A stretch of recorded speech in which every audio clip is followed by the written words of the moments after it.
Good day, fellow South Africans and citizens of the world. And, you know, you've got to hand it out to the genius of these refugees. All right, we know they're being persecuted by the local blacks. We understand that. But guess what? So are the other minority groups like the whites, okay? You're not alone. But the whites don't somehow get the exposure that you guys do. But here's the genius part, okay? All these foreign blacks who had come into South Africa and Cape Town decided they were going to move in to this mall where the United Nations Human Rights Commission was, so they could appeal and make a noise and just be a complete public nuisance. And of course what happened was that the mall went to the courts, and the court said, you guys have got to get out, and the police came in and turfed them out. And then you had this church, the Methodist Church in Cape Town, who said, look, we'll put you up as an act of good faith. So what did the refugees do? Quite disgusting. Remember, this is a church that's a house of God that is supposed to be used for Sunday services and things like this. Totally overrun by these refugees from the north. And this is when the UNHCR, or United Nations Human Rights Commission, looked the other way and said, we can't help you guys. The large group of foreign nationals seeking refuge in Cape Town Central Methodist Church are preparing to leave by foot for another country after their hospitality there draws to a close. The pastor, Reverend Alan Story, said, we have to vacate the church, said Jean-Pierre Bassou. He was speaking to a paper after interfaith leaders were injured when they were charged by some of the foreign nationals who have lived in there since October the 30th. So here you have members of the church being attacked by the very people who they're putting up. Crazy. This was the day they were evicted by the police after a sit-in at the Waldorf Arcade near the High Commissioner for Refugees, or UNHCR office in the CBD. Bassou said, he gave us 2 weeks and he said he could no longer have us there. We thanked him for welcoming people during the time we were running. So we are preparing ourselves to leave with our feet to the nearest country where we will feel safe. Namibia is one of the countries mentioned as a possible destination by the leaders. Early on Friday, at least 3 people were injured when the meeting with the interim faith leader became heated. The South African Human Rights Commission, Reverend Chris Nissen, was amongst those injured when bottles and other bottles were thrown at them. I got a knock on the head and sprained my finger, Nissen said. Anglican Archbishop Thabo Mgopo said he was also hit on the head with a flying object and developed a bump that he was soothing with an ice pack.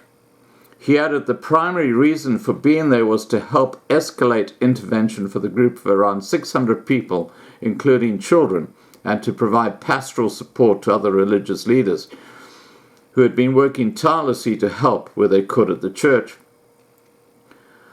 Makopa said people were shouting, "No more South Africa," adding that this view of South Africa pained him. He added things went awry when a pastor he does not know took up the microphone and all hell let loose. They grabbed the microphone from him and beat him up. Magoba brushed off the injury to his head, saying it was one of the disadvantages of being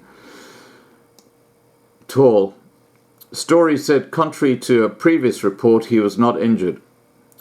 He had opened the church doors after watching the police use stun grenades and water cannons during the eviction. In a statement after Friday's incident, Story said the delegation had included the South African Human Rights Commission, Anglican Church, Afri-Diaspora Forum, and pastors known to the community. The hope was to inform them of the discussions that had taken place over the week, which had been facilitated by the South African Human Rights Commission. Well, maybe they'd actually did something right for a change. Wonder why? Oh, okay. That's why.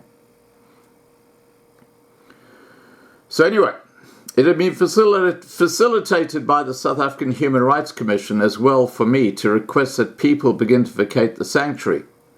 the chair of the Human Rights Commission and myself were able to speak to everyone. But when one of the pastors known to the refugees tried to speak, some people refused to allow him to do so, and thereafter the pastor and other members of the above-mentioned group were assaulted.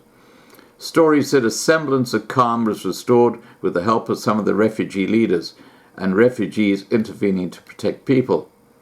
From my previous communications, I reiterated our safety and health concerns and continued to request the refugees to vacate the church with dignity and peace.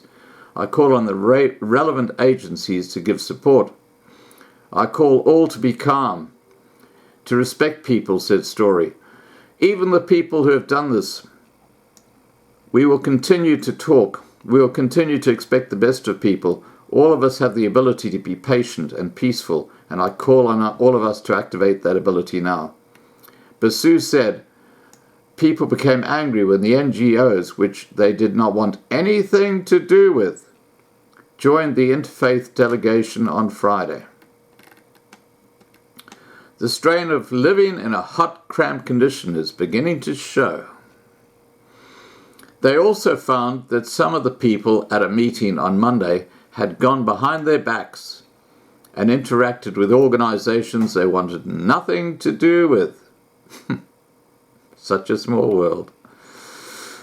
Monday's meeting included representatives from the Department of Home Affairs, Health, Social Development, Western Cape Premier Alan Wyon's office, the South African Human Rights Commission, and the United Nations Human Commission Rights Association.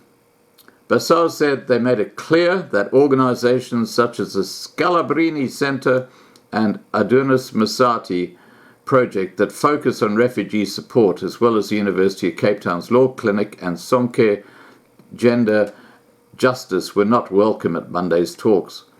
He said they just care about getting their funding and living their lives while children here cannot get birth certificates. Basu said they were also angry over what they regard as information about their demands to be moved as a group, adding it was not true that they wanted every refugee to be relocated, just the Pretoria and Cape Town groups who conducted the sit-ins. Their primary demand is to be evacuated to another country by the UNHCR, but not to their country of origin. They told the papers they could not go back to their countries of origin for their own safety. So there you go.